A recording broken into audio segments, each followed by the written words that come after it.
interesting. Okay. And so welcome. And our guest speaker will be John. And we'll welcome Rose and Darren in here as well. And Ashley knows she's always welcome.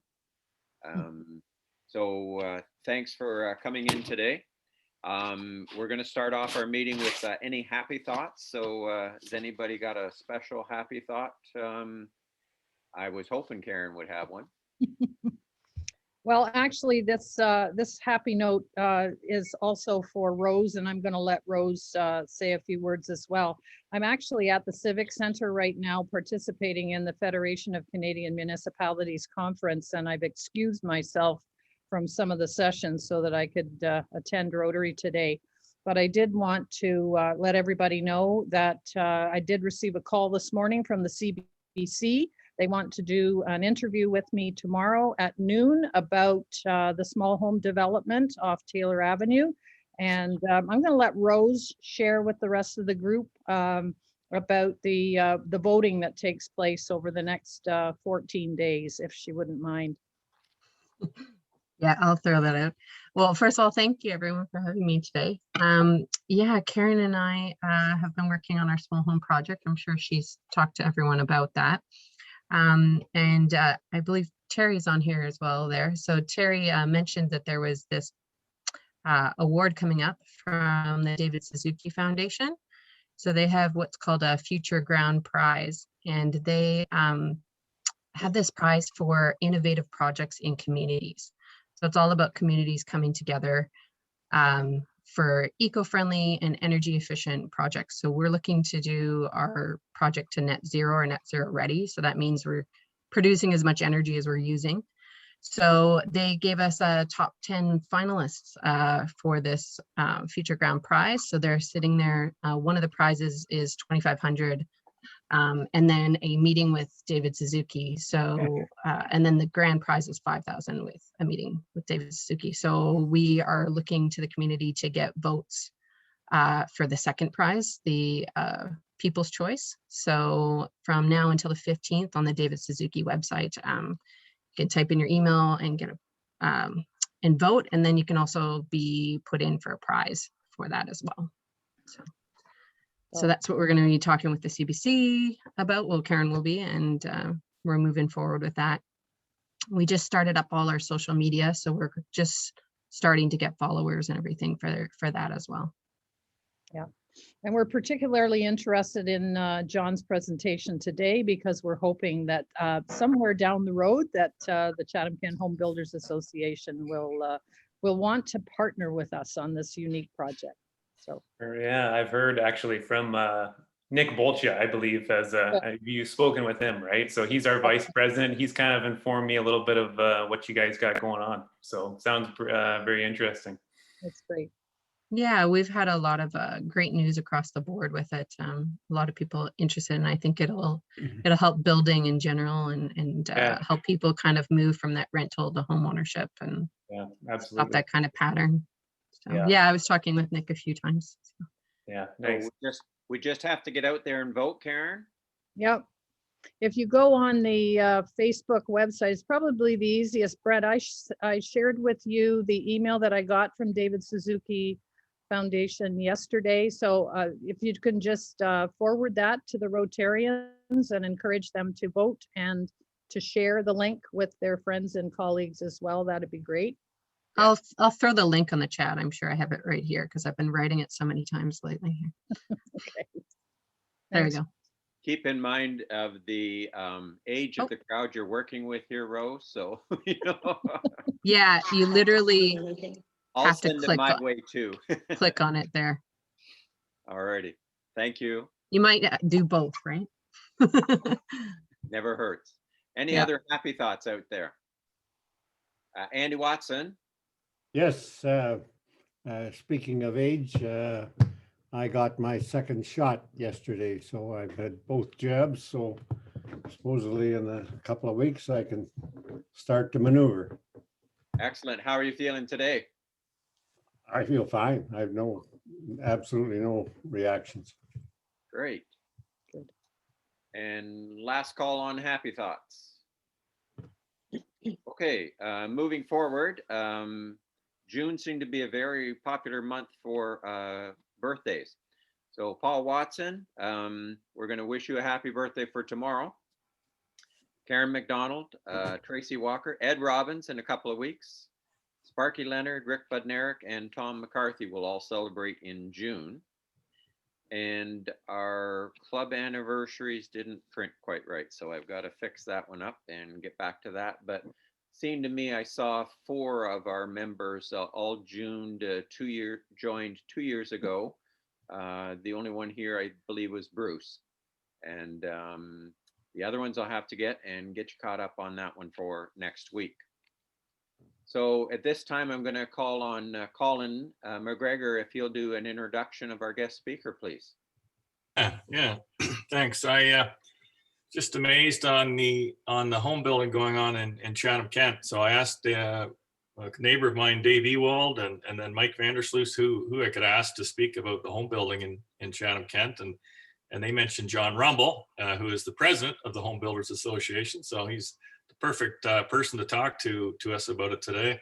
And John, it's amazing on Indian Creek West here. There's just so much building going on, so much in Bloomfield, so much in the North End. Gail and I just really enjoy, well, I'm getting older, so that's why I do it now, but we enjoy driving around town and seeing what's going on, and my dad said his house, he's had it for 40 years and didn't appreciate too much, but in the last 5 years, it's gone up a tremendous amount. So anyway, just want your thoughts on who's building all these homes. Maybe a little bit about are they maxing out their mortgages to do it, and where you see things going in the future, and just your thoughts. Thanks, John.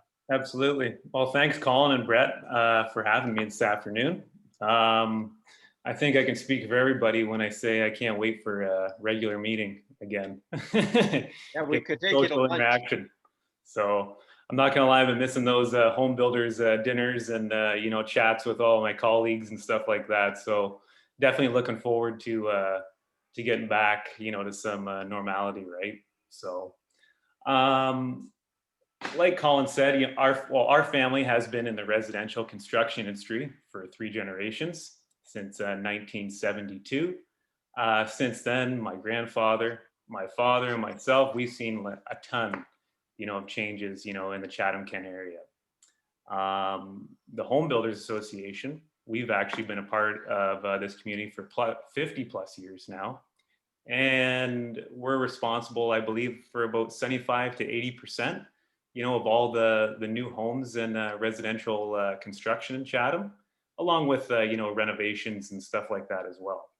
I don't know if you're all familiar, but we're part of a larger organization, which is OHBA, which is Ontario Home Builders Association, and the CHBA too as well.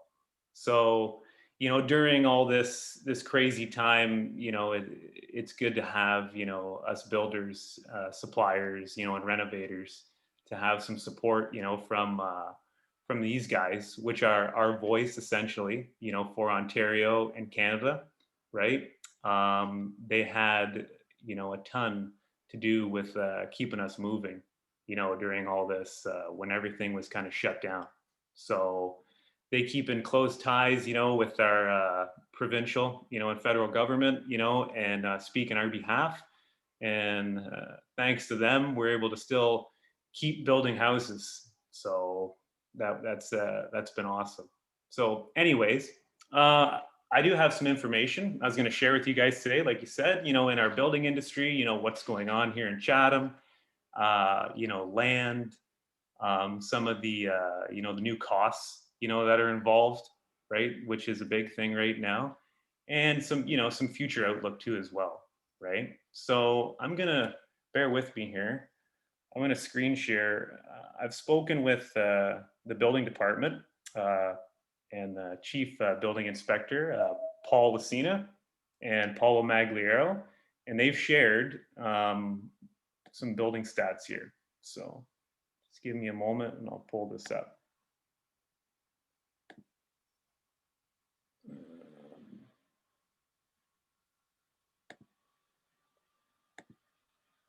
I know it's easy, you just click a button here, but I gotta find it again. Let me see here.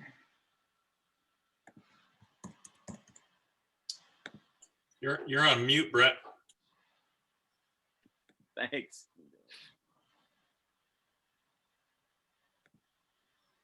This is pretty interesting. I think a lot of you guys will find this interesting too, as well here. So bear with me one moment. Share this.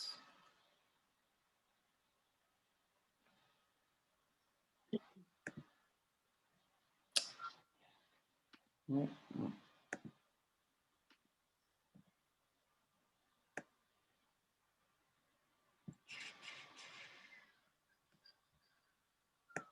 right. Tell me if this is working here. Not yet. Not yet? Okay. There you go. It's coming. So we got your Yep. main You got screen. that part. Perfect. All right. Is that large enough, or you like me to largen that up a bit there? If you hit those two arrows up in the right-hand corner there. Yep. Good. That's better. Perfect. So on the left here, what we got is sectors here: Tilbury, Tilbury East, Wheatley, Blenheim. You know, as you go down the list, we see all all Chatham-Kent here, right? And then you'll see residential, which is kind of what we're paying attention to, right? So this is permits, okay, that have been pulled. All right, and if we slide over, oops, slid over too much. Slide over here, you can see at the end the total permits, that have been pulled for residential, that kind of thing too as well. So it's kind of interesting, actually. We see a little bit, a fair bit, in a couple of these smaller areas too, like Raleigh, right? Blenheim seems to be busy. Obviously, Chatham's busy. But yeah, you can kind of see some spots, that maybe normally wouldn't be, as busy as they would be before. They're kind of seem to be, picking up, right? So lots of building going on.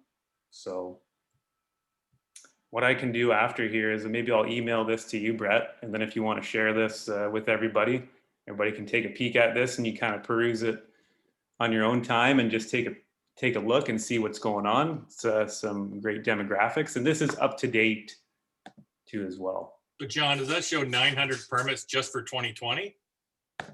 Let me see. Total? No, this is the cost here. You talking about Down lower, down at the end here. Where are you looking at there? At the very bottom on the left side. Very bottom. 903, yeah. 903 permits, is that what that is? Yep. Yeah, 903 homes. Yep. Just for 2020, right? 2020 building activity there he's got. Yep. So pretty crazy. All right.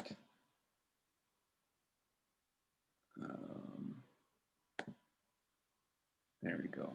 So anyways, I'll email that to Brett and he can kind of share it with you guys if you want. You can take a peek at it. Lots of, like I said, lots of stuff going on. I think one of the issues, we've the building department has been having is, just keeping up actually with all these permits and stuff. They've had the same staff now, for quite some time, right? And now we have this influx, of homes and everything going on, along with everything else, agricultural permits, commercial, all that kind of stuff too. So they've been normally, we get a permit for, building a new house within about 10 working days. We're looking at about 20 if we're lucky. So definitely not what we're used to, but this is kind of the cards we've been dealt with. They've been pretty good, of trying to keep things moving as best they can. But, essentially this has kind of put, us a little, not behind, I would say, but it creates, things take a little longer today, this year, right? These past while than it has in the past. So, but I got to give them props, from what I hear, they're working after hours to actually process these things and get them out to us. So good thing we have some good people, up there. And then hopefully, from what I hear in the near future, they're going to bring some more staff on, but that also takes time, to train these people properly and that kind of thing, because they do permits, but they also do all our inspections and stuff like that too as well, right? So one thing you guys want to chat on is probably some land. I know we get a lot of questions all the time for the Home Builders Association. What's the outlook on land development?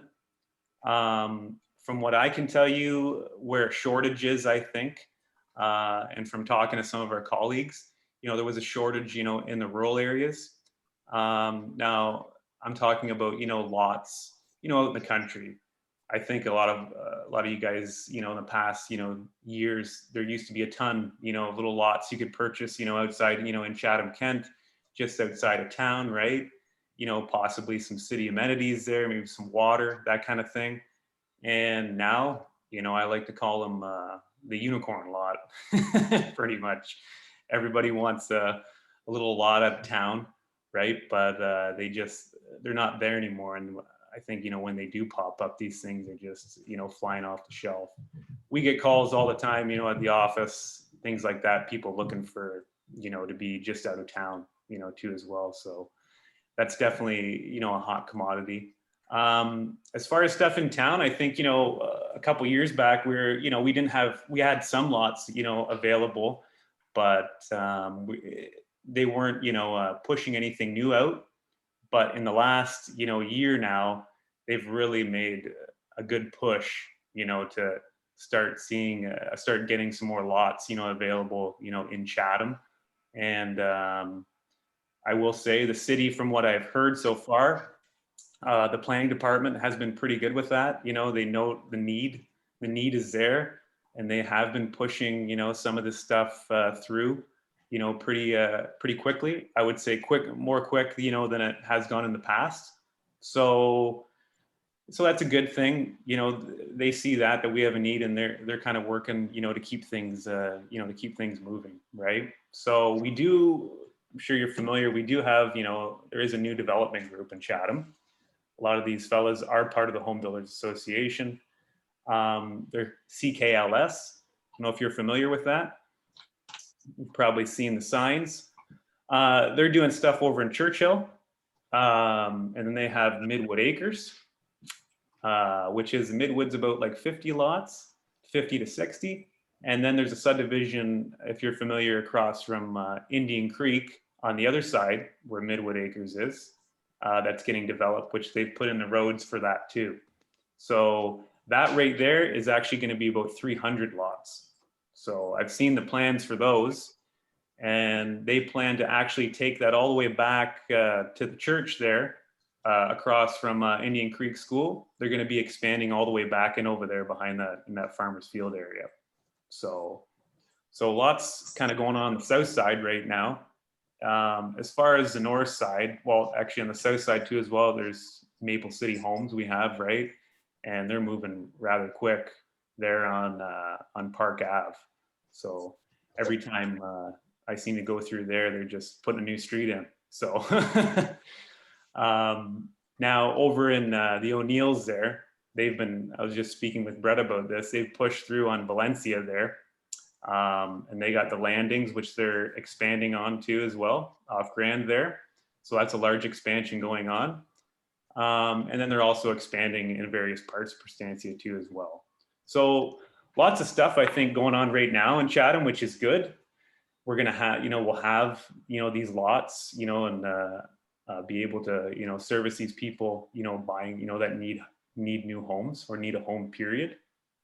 As far as stuff in some rural areas, I believe I caught wind there's going to be some more lots in Blenheim coming up through Clark Construction. They're going to be developing a little bit there. Dave DePensier in Dresden, I know him very well. He has his subdivision going, which is I believe they're going to start this year, doing the roads and whatnot. And I've also caught wind there's out in Bothwell. They're going to have about 15 large country lots out there with a possible expansion after that too as well. So we're seeing, kind of lots going on. So, which is good because the phone calls just, keep coming in all the time from what I hear, all over the place, right? So, as far as demographics, this is from kind of our point of view, talking to some, our builders and stuff, seeing what what we're hearing, right? Where these people coming from, that kind of thing. We're getting I'm getting lots of people, coming back from, that moved away, to the GTA area, that kind of thing, and they're retiring now, and now they're kind of moving back to the Chatham-Kent area, right? They've got a ton of equity in their home. They're gonna sell their house. Some of them are coming down here and they're downsizing a little bit, but they're still building a new home. And some of them aren't downsizing. Some of them are still building, decently sized houses because they can kind of get a little more bang for their buck still at the end of the day. So seeing a lot of that, seeing a lot of, growing families right now. I think we all know, like, the millennials have started to take over the market past the baby boomers at this point. And I don't know if you're familiar, but the millennials now are actually bigger than the baby boomers. So we're seeing a lot of young families right now, looking to get, a new home, more space for family, that kind of thing too as well. We do a lot of building in the rural areas too as well, and so do a lot of our builders in the association. So we're doing a lot of building out that way, and we're also seeing, a turn of, the tide, like change of generations in the farms and stuff like that in our area too as well. A lot of people taking over their family farms, that kind of thing, right? And what they're doing is, severing a piece off, building a new house on the farm, taking a house down, building a new house, or possibly, renovations, stuff like that. So that's a whole nother side, on itself. That's kind of, I've noticed, a lot of us have noticed that's going on. So our single family homes, I think, right now are just, the most popular, at what everybody's, looking for. And we've also started to have actually some people, coming down to this area now, that because of, being at home, and being able to work from home, that kind of thing has kind of allowed them to say, hey, well, you know what?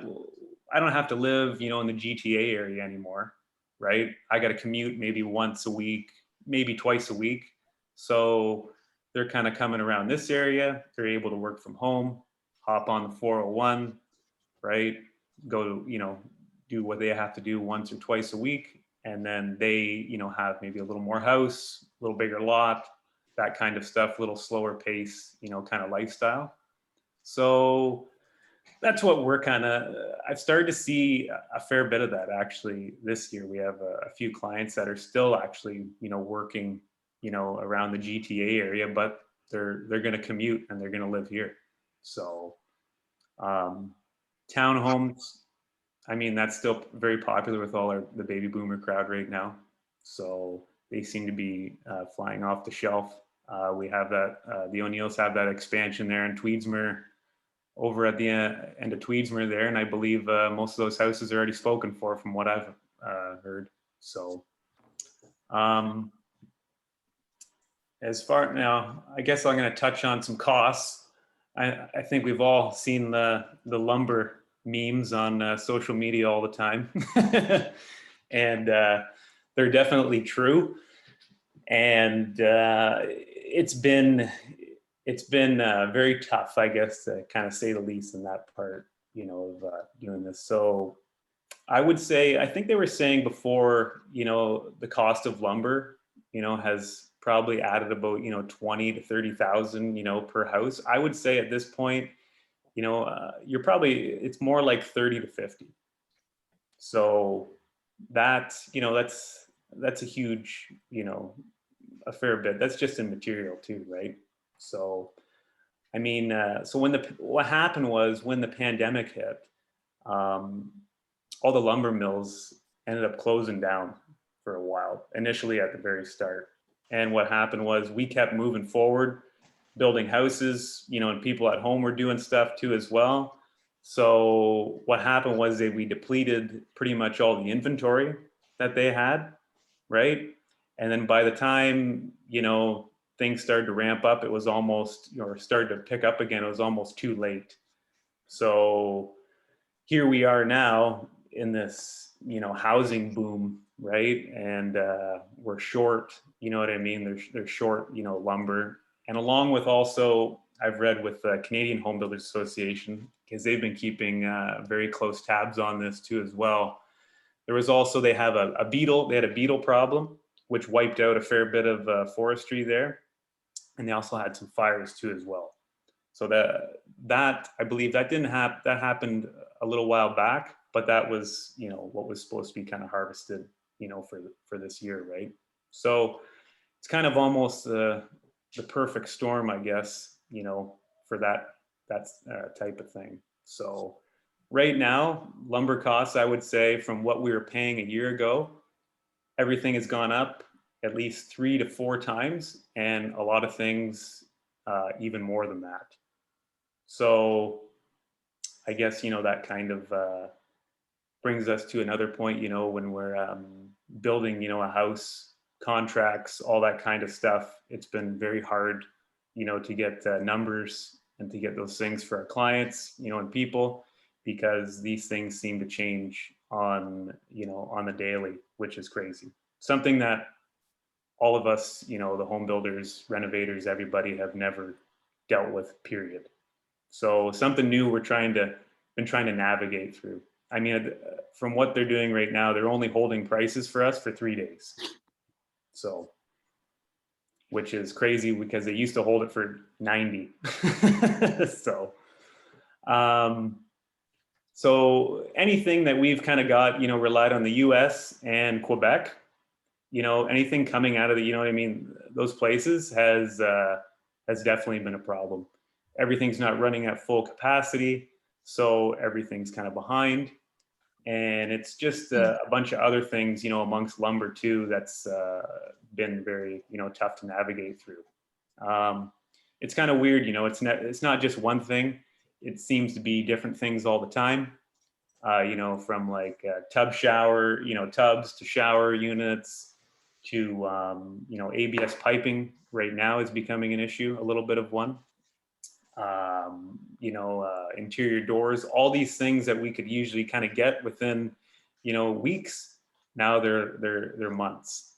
So it's kind of almost created another job for me and everybody else, when you're building a house to try and make sure we have everything, to get completed. And I'm sure a lot of you have seen that, possibly on some closings, you know what I mean? On some houses, maybe being delayed or something like, or, things like that, of that nature. So that's definitely been an issue. So I think hopefully from what I've been reading, and I've attended some Canadian home builders meetings, they don't think the pricing as far as this lumber and some other things is going to fall anytime soon. They're hoping for some stabilization by this fall. And then they say after that, once things start ramped up and moving again, we're hoping that things are going to kind of slowly start to, drop over the next year and a half, 2 years again. So it's not going to be something that's going to happen, overnight, right? But it will happen. So this has like an impact, on housing and stuff too as well, because it's a cost, right? So, and, as far as the future outlook we have, in Chatham, I think, from talking to everybody, everything, is still, everything looks pretty good, even though, prices and everything have, risen, for costs of lumber, and lots have started to gone up a little bit. Things are still looking good. A lot of my colleagues and stuff, they're still booking things, a year and a half, some of them 2 years out from what I'm hearing, which is good. Some of these guys, some of these lots, even these new lots that are being developed, I've heard a lot of them, are being spoken for before they've even subdivided them. So which is a good sign. I think, you know, as long as we can, this lumber and everything else stabilize and we can still get things, then I think that's the important, you know, that's important for us to keep moving, you know, in the housing industry, right? So things are, I'm optimistic. We're all kind of optimistic. You know, I think the future looks good. We're just, you know, at this time, it's just a little more tough, you know what I mean, than what we've been used to, you know, of, you know, dealing with this kind of stuff, right? So this is all new to us, these little problems in the home building world. But most of them, like I said, are supply.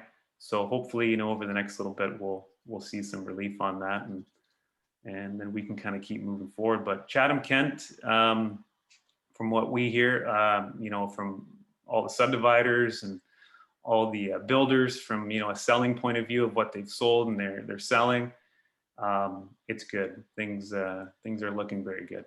So I don't know if anybody else, you know, has any questions or anything.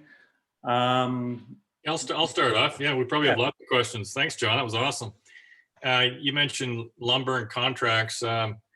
I read a couple weeks ago that lumber prices have come down about 20% from their highs, and there's a BC billionaire that's shorting lumber. So, you know, perhaps we've seen the peaks in lumber. But you know, a question was with contracts. Yeah, at the beginning with a client, do you agree on a price or do you agree on a range? You know, because, and then who bears the price of going up, kind of thing. Yeah. So from what I've heard, what's going on, they've actually, our OHBA has actually sent out, you know, these actually some contract templates, and this is fairly new too as well, you know, for all the builders, right? Like I said, like we've never had to deal with this before. So what we're doing, I think a lot of guys are doing is they're saying, you know, the house is, we're hoping the house is going to be around from here to here, right? Right before they kind of start, they'll lock in it, they'll reprice it, lock it in, pre-buy everything they can to hold that price, and then move, you know what I mean, move forward.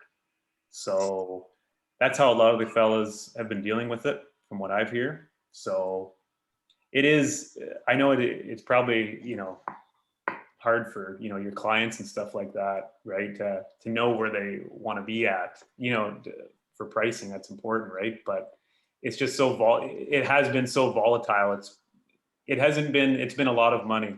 It's not, you know, just, you know, $1,000 here or there. No, it's, yeah, we're talking, you know, you get a double digits sometimes. So you try to pre-buy all the material? Absolutely. As soon as the contract is signed, then everything gets usually pre-bought at that point. So the other question I had was, you know, how often do you see two of these situations? Someone from, in larger centers like the GTA, there's multi-generational families living together, 3 generations living together. So do you see a lot of families moving from the GTA here that are 3 generations in the same house, and so we'll need a large house? And then secondly, how often do you see it when there's a marriage separation? So instead of one house or one residence, you need 2 residences. Mm-hmm. I haven't seen the marriage separation one too much yet, but the other one that you're talking about, the multifamily, that is something that has been, you know, slowly, you know, I mean, it's popular in the GTA areas, right? And like, you know, London and stuff like that. But it is, we've had clients and some other, you know, some realtors from out of town, you know, saying that's what a lot of these people are looking for coming here. So I think that is something that is going to be, you know, different from what we're used to around here, but that is what some of these people want, right? So I would expect a lot of that possibly on the south side, where there's been a lot of interest over there, because it's close to the 401. So these people, you know, that are still working and stuff like that too, they can hop on there and do their business. So, but yeah, no, I've been seeing it more often now. That definitely the multifamily, living under one roof. So Thanks, John. Andy Watson has a question. Yep. Here. There you go. Yes, one of the things that we see in the news all the time is in cities, you buy a house and the day it closes, it's torn down because all they want's the land. Mhm. How that is that becoming more prevalent? How much, how is that affecting Chatham-Kent in terms of how many places are being wrecked versus places being taken over the way they are? I don't think we haven't dealt with too much of that here. A lot of that, is in the GTA areas. The people are buying those houses, pretty much for the land, tear them down and build a new one. We don't see too much of that going on here. The only time I've seen, some of that is, people buy like an old farmhouse or something that came on a piece of land, and they're going to build a new house and they tear it down or they take it away. So I don't think that's something that is going to be affect us in Chatham or something that's of the norm, I would say. So we seem to have lots of residential lots coming up and stuff, so I don't see a need for tearing down anything on any lots unless somebody finds a lot they really like and they don't like the house on it. So John, can I ask, what is the sort of average square footage of homes you're building now? the size Yeah. Size, everything, I would say starting around 1,800 to about 3,000. So, I mean, more, I would say 1,800, probably to about 2,200 seems to be, in the larger subdivisions there. Yeah. So, Now, what about like the Maple City arrangement that's going on over there? Those look smaller. yeah, they're about, I think they're like, some of them are maybe 1,000 to 1,200 square feet, I believe, those single families. So, yeah, those are, I guess that would be, on the lower side, right? But I guess a lot of people moving down here, that used to live here, stuff like that, they're looking for some minimum about 1,800 square feet. Okay.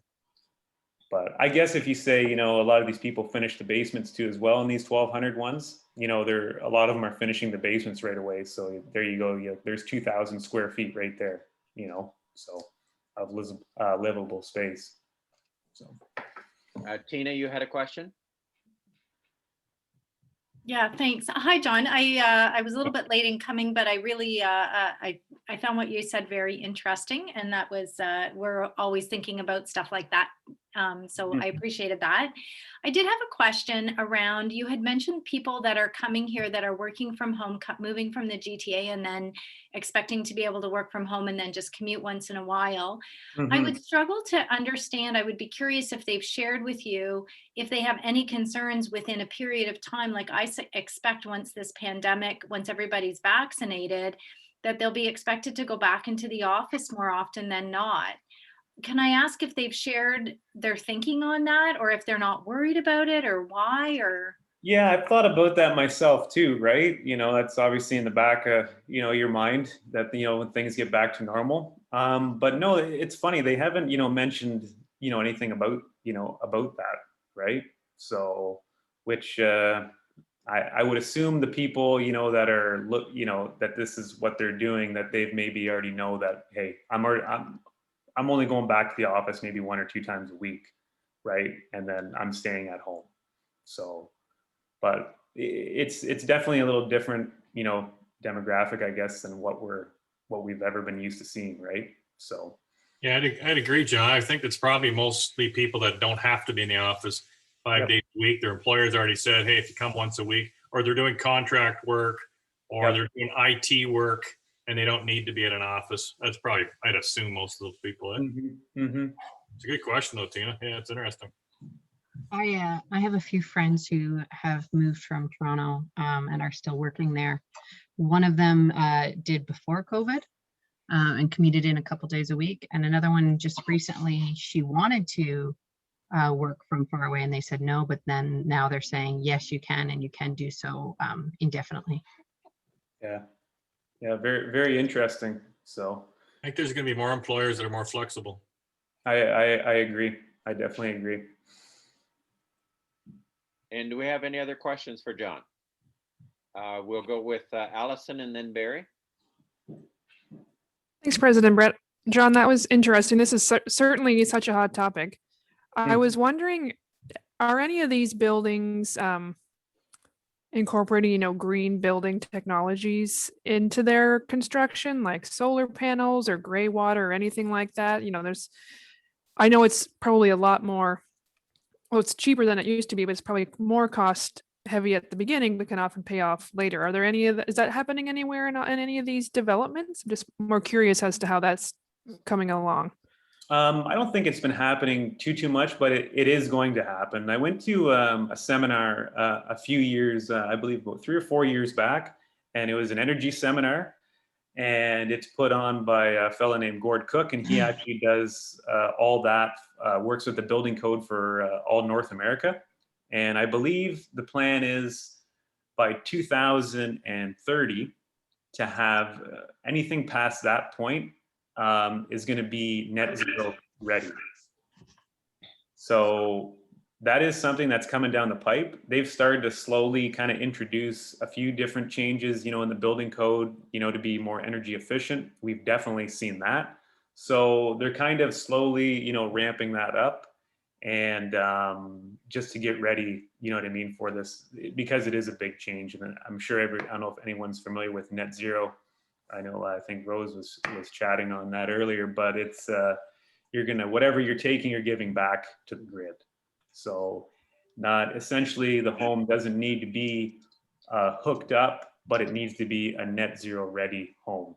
So we're going in that direction, and it's coming fast. So expect to see, I would say, a lot of changes over the next, big changes over the next 5 years. So. Interesting. Thanks. Barry and then Karen.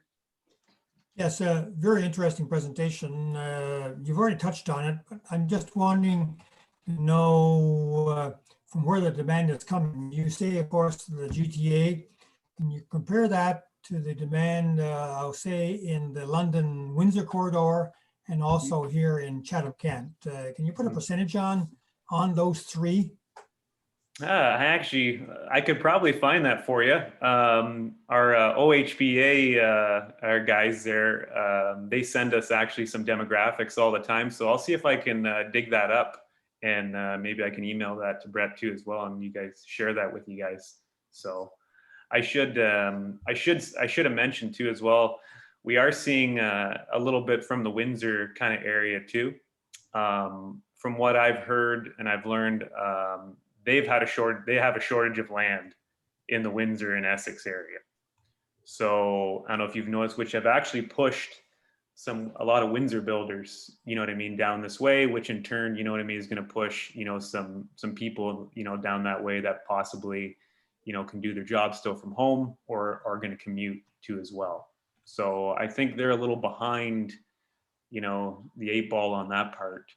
Of having the land now when they need it, because getting the land ready, that's a a year, 2 year, process, right, to even get some lots ready to build on.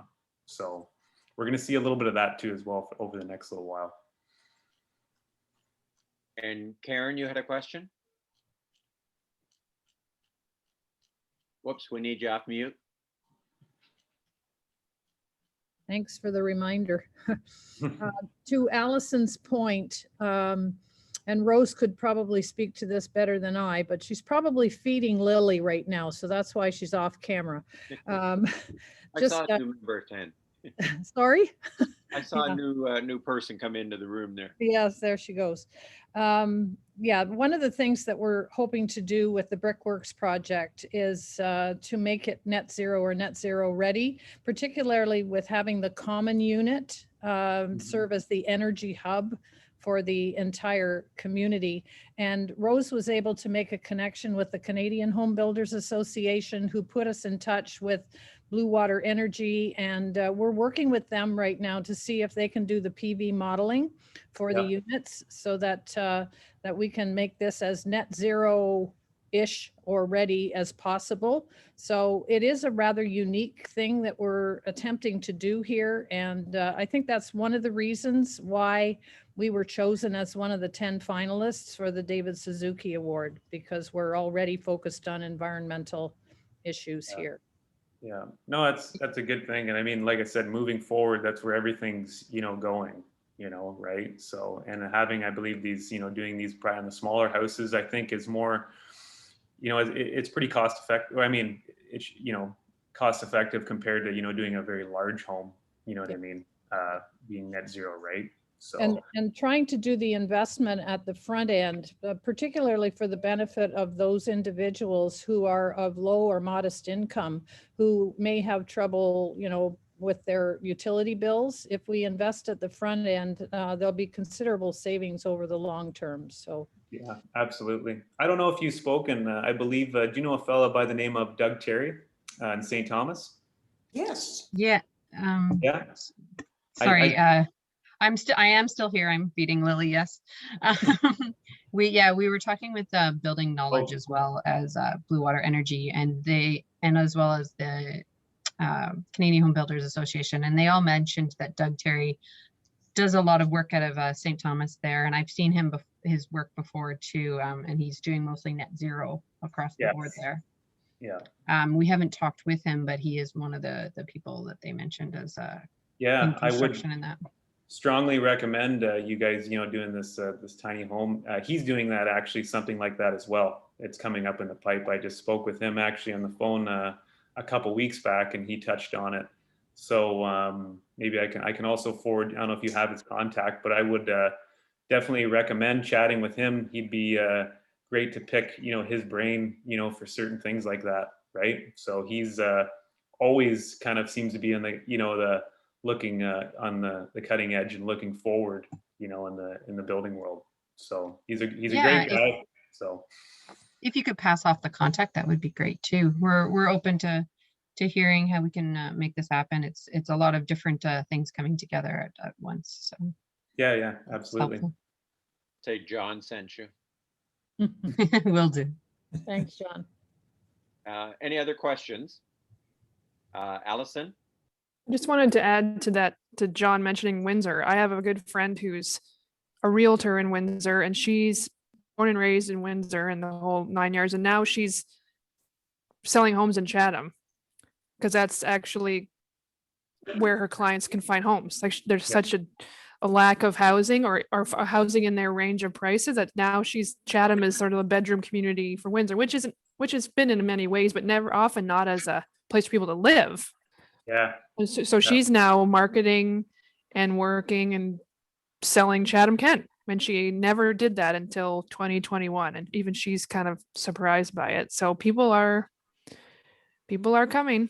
Yeah, from all sorts of places. So it's been interesting, that's for sure. You get new stuff, like you said, on the monthly, you know what I mean, of what's going on. So Darren?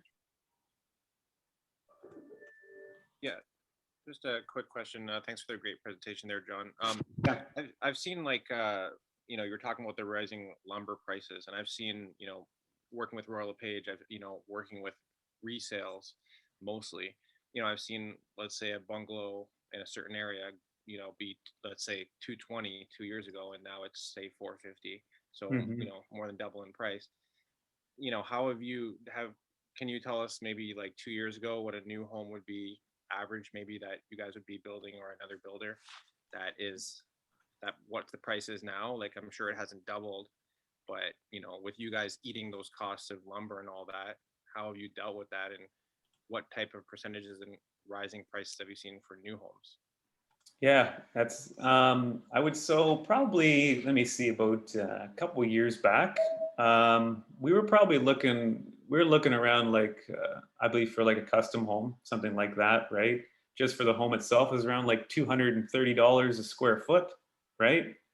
And then that kind of went up to 250 pretty quick, and the 250 went up to like closer to 300 extremely quick, and now we're topping, you know what I mean, a little more now than $300, depending, on size and stuff too as well, a square foot.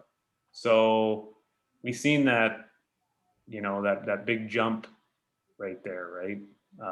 With the, the costs, right? So it happened so fast. It's happened so fast. We just haven't had too much time to really sit back and think about it. I think we've all kind of been reacting and just trying to, do what we can to, kind of stop the bleeding, I guess, more or less, on some of this stuff. So, like I said, hopefully, that these things kind of start to stabilize, right? But that's, if you think about it, if you do some math, with that, that's a fair bit of cost. It's gone up, probably close to, $100, $75, you know what I mean, a square foot, right? So at least 75 to 100. So. Thanks, John.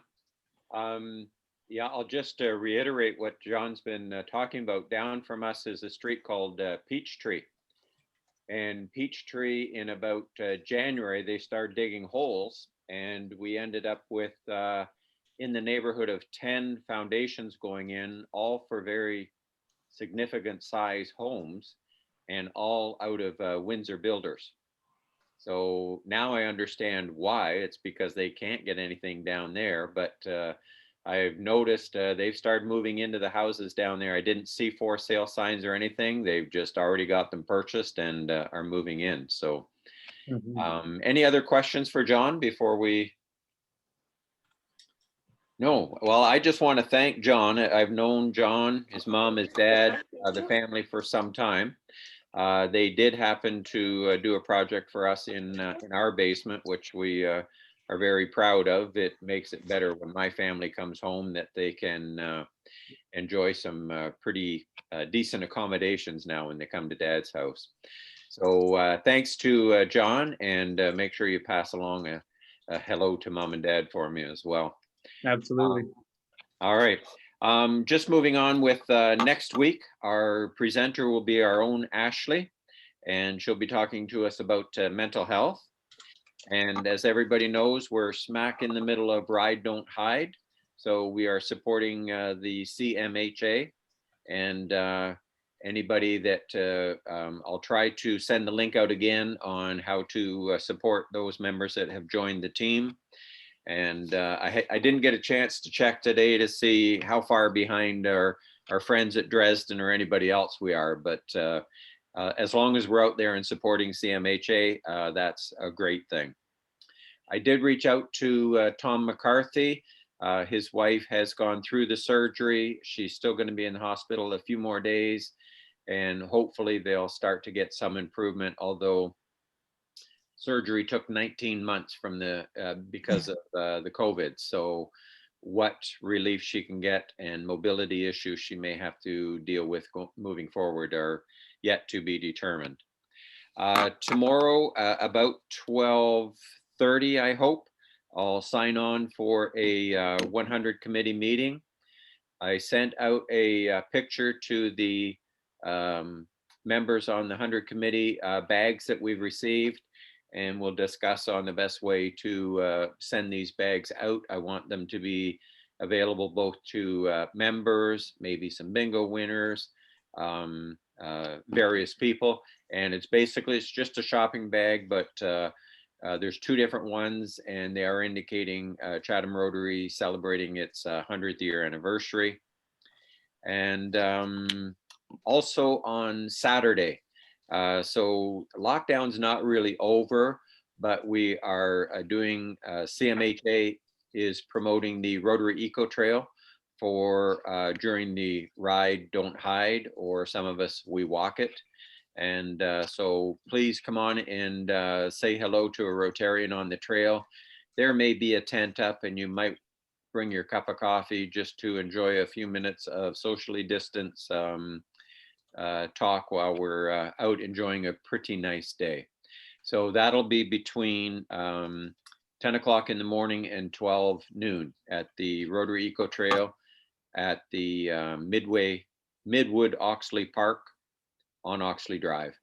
Parking is limited there, so you might just have to be patient or slide over by Julia and Terry's place. Maybe they've got parking on their street.